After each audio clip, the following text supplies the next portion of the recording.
दुनिया के सबसे ताकतवर देश अमेरिका ने पिछले कई दशकों से कई देशों में सैन्य हस्तक्षेप किया है। उसने कभी इसे आतंकवाद के नाम पर, कभी न्यूक्लियर हथियारों को रोकने के नाम पर और कभी वैश्विक स्तर पर अपनी छवि को और बेहतर करने के नाम पर इन देशों में हस्तक्षेप किया। इन सैन्य हस्तक्षेपों की वजह से दुनिया भर में इन देशों की जो आर्थिक स्थिति थी, जो राजनीतिक स्थिति थी और जो रणनीति के हिसाब से उन्हें आगे बढ़ना था, उसमें जरूर खलल पड़ा।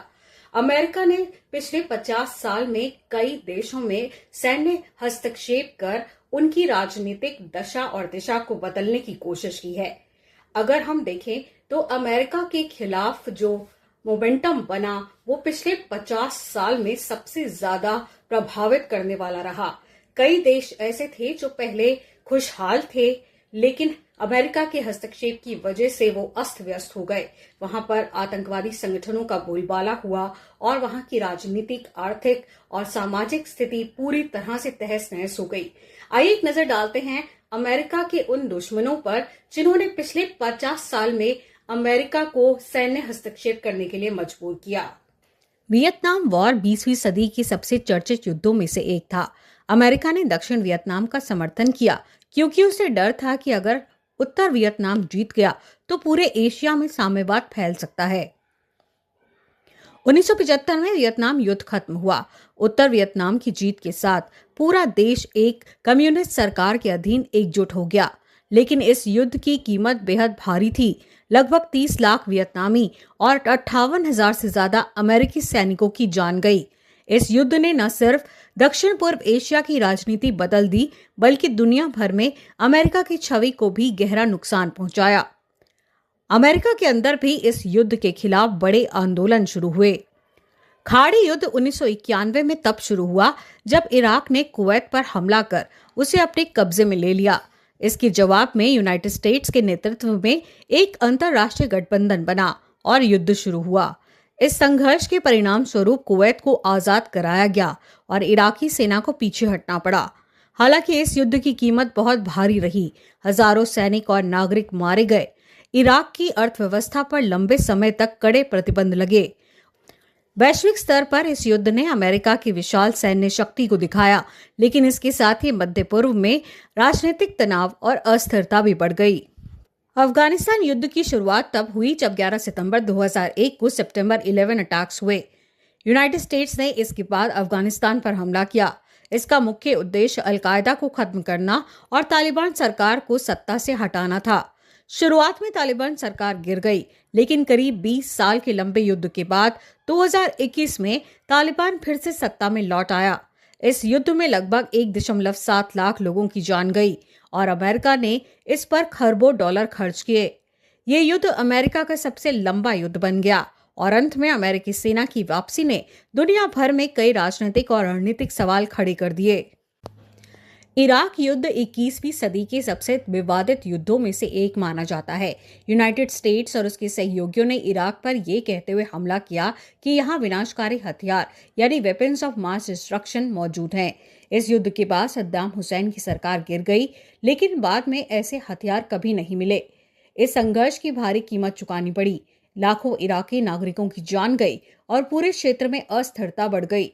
इसी अस्थिरता के बीच बाद में आईएसआईएस जैसे आतंकवादी संगठनों का उदय हुआ।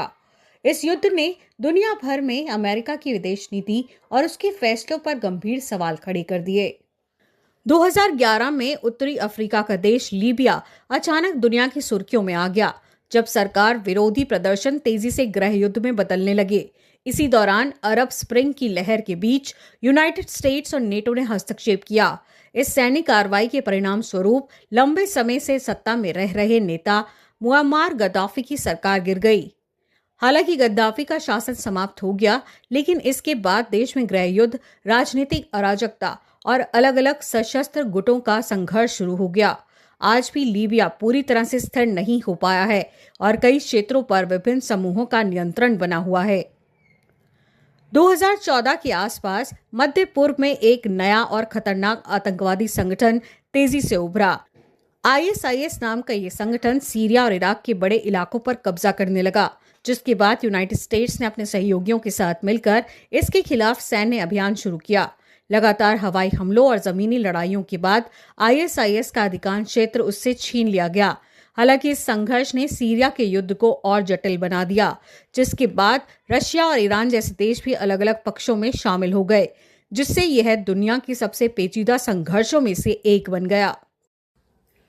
पिछले 50 सालों के युद्धों ने ये दिखाया है कि सैन्य शक्ति भले ही कुछ समस्याओं का समाधान कर दे, लेकिन अगर हम लंबे वक्त की बात करें तो ये समाधान कभी भी सही नहीं ठहराया जा सकता, क्योंकि जहां जान माल की हानि हो वह समाधान कभी भी तर्कसंगत नहीं हो सकता। इससे कुछ समस्याओं का समाधान भले ही हो जाए, लेकिन ये कई देशों के लिए घातक साबित हो रहा है। अगर युद्धों की बात करें तो युद्ध होते जरूर हैं, कई दशकों तक उनका असर उस देश पर और वैश्विक स्तर पर पड़ता दिखाई देता है। अगर हम बात युद्ध और कूटनीतिक रिश्तों की करें तो कूटनीतिक रिश्तों के आधार पर जो रिश्ते बनाए जाते हैं, जो समस्याएं सुलझाई जाती हैं, उनका असर बहुत लंबे समय तक रहता है और शायद दुनिया को इस वक्त जरूरत इसी की है, युद्ध की नहीं, कूटनीतिक बातचीत की। दो देशों में अगर कोई समस्या बनी भी हुई है, अगर कोई डर दोनों देशों को सता भी रहा है, तो उसका हल युद्ध नहीं हो सकता। उसका हल आपसी बातचीत, आपसी समन्वय और संबंधों के जरिए ही हर समस्या का समाधान निकाला जा सकता है। ये वीडियो आपको कैसा लगा हमें कमेंट कर जरूर बताएं। इस चैनल को सब्सक्राइब करें और अपने दोस्तों के साथ इस वीडियो को शेयर जरूर करें। धन्यवाद।